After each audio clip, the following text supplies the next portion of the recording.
Anak, pasensya ka na kung palagi na lang kitang napapagalitan kapag nagkakamali ka. Dahil ayoko lang naman paglaki mo na makagawa ka ng maling desisyon. Kaya itinatama kita para alam mo ang bawat hakbang na iyong tatahakin.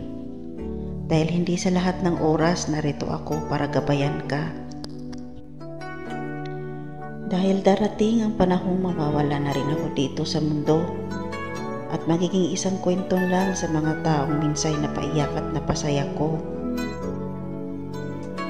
Kapag dumating na ang araw na yun, ay maging matatag ka sanang harapin ang bukas. Dahil kasama mo ang mga turo at pangaral ko sa'yo, aking anak.